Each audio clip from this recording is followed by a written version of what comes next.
Hello అందరికీ. Chicken fry అంటారో, chicken kebab అంటారో ఇంక అది మీ ఇష్టం అండి. చాలా అంటే చాలా టేస్టీగా ఉంటుంది. మనకు టైం లేనప్పుడు మంచిగా బయట ఫుడ్డు అందుకు తినాలి అనిపియనప్పుడు మనం ఇంట్లోనే జస్ట్ 10 మినిట్స్‌లోనే టేస్టీగా ఉండే చికెన్ ఫ్రై అండ్ వేడి వేడి రైస్ అయితే చేసుకొని తినొచ్చునండి. మార్నింగ్ నుంచి ఈవినింగ్ వరకు ఫుల్ బిజీగా నా డే అనేది గడిచిపోయింది.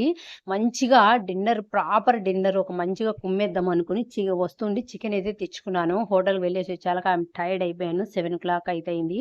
చికెన్ మంచిగా వాష్ చేసుకొని మసాలాలన్నీ వేసేసాను. ఆల్రెడీ ఇది మీకు ఇంతకు ముందు కూడా చూపించాను.